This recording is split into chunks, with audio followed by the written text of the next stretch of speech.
लगातार बिहार की राजधानी पटना सहित पूरे इलाके में शीत की जो लहर है वो दिखाई पड़ रही है। शीत लहर से कई जो यात्री हैं वो परेशान है, तो दूसरी तरफ ठंड ने जो जानकारी आई उसके हिसाब से दो लोगों की ठंड की वजह से मौत हो गई है, यानी ठंड ने जान ले ली है।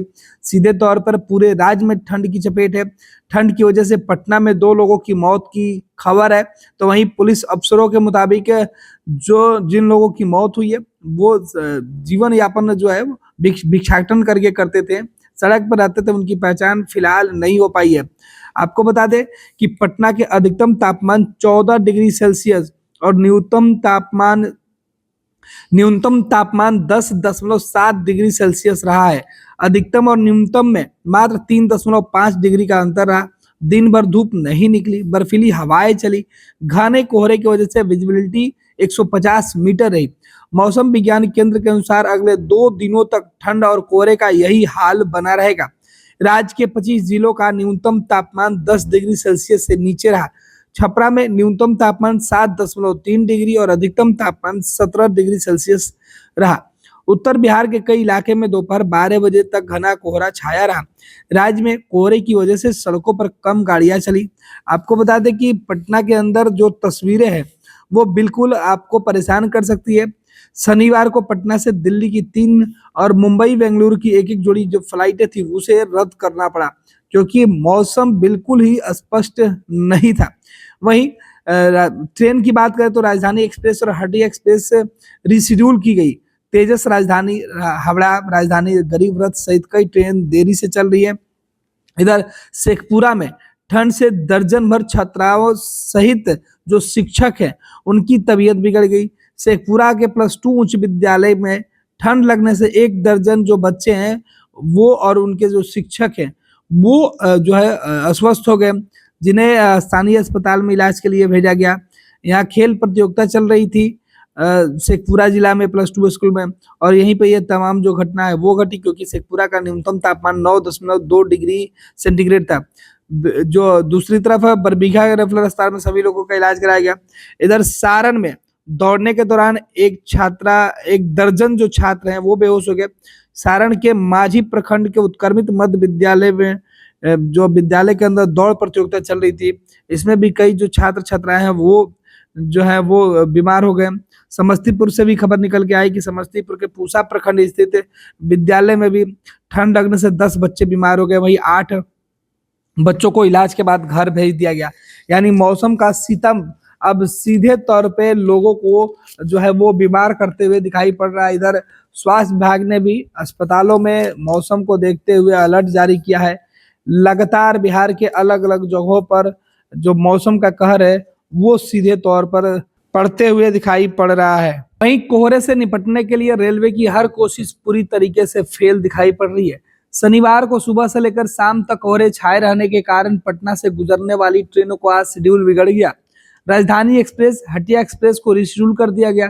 तेजस, राजधानी हावड़ा, राजधानी गरीब रथ, मगध, पंजाब मेल सहित 13 एक्सप्रेस ट्रेन 26 मिनट से लेकर 13 घंटे लेट तक चली।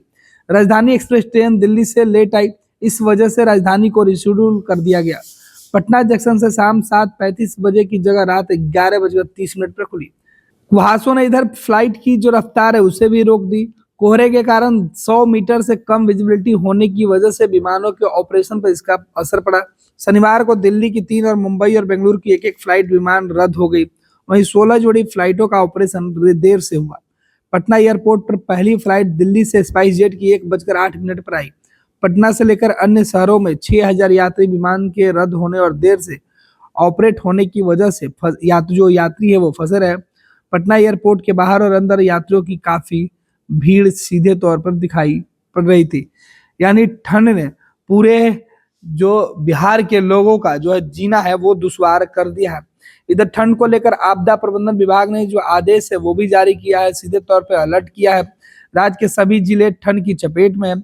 आपदा प्रबंधन विभाग ने ठंड को लेकर अलर्ट जारी किया है। इसके साथ ही आम लोगों को घना कोहरे में घर से बाहर नहीं निकलने की अपील की गई है। कारण शीतलहर से हाइपोथेमिया, कपी बोलने में दिक्कत, अनिद्रा, मांसपेशियों में अकड़न, सांस लेने में दिक्कत की समस्या हो सकती है।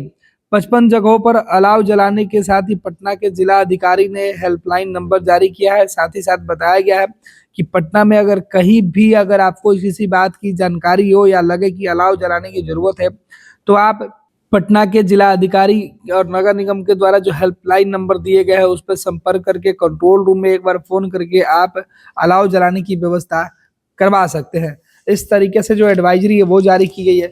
दूसरी तरफ बचाव के लिए भी एडवाइजरी जारी की गई है। कहा गया है कि घर में ठंडी हवा के प्रवेश करने से रोके, दरवाजे और खिड़कियों को ठीक से बंद रखे, फ्लू, नाक बहना, भरी नाक या नाक बंद जैसी विभिन्न बीमारियां होने पर डॉक्टर से परामर्श से जितना हो सके घर के अंदर रहे और यात्रा कम करें।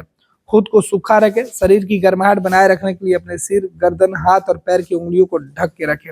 इस तरीके की चेतावनी दी गई, लेकिन सबके बावजूद मौसम में लगातार जो परिवर्तन हो रहा है और लोगों का जीना उससे मुहाल हो रहा है। विद्या विहार आवासीय विद्यालय 29 वर्षों से आपके बच्चों को शिक्षा, खेल और सांस्कृतिक रूप से समृद्ध कर रहा है। बिहार के पूर्णिया में स्थित हमारा 40 एकड़ का हरा भरा परिसर और 27 एकड़ का खेल मैदान एक ऐसा वातावरण प्रदान करता है जहां विद्यार्थी न केवल पढ़ाई में बल्कि हर क्षेत्र में आगे बढ़ते हैं।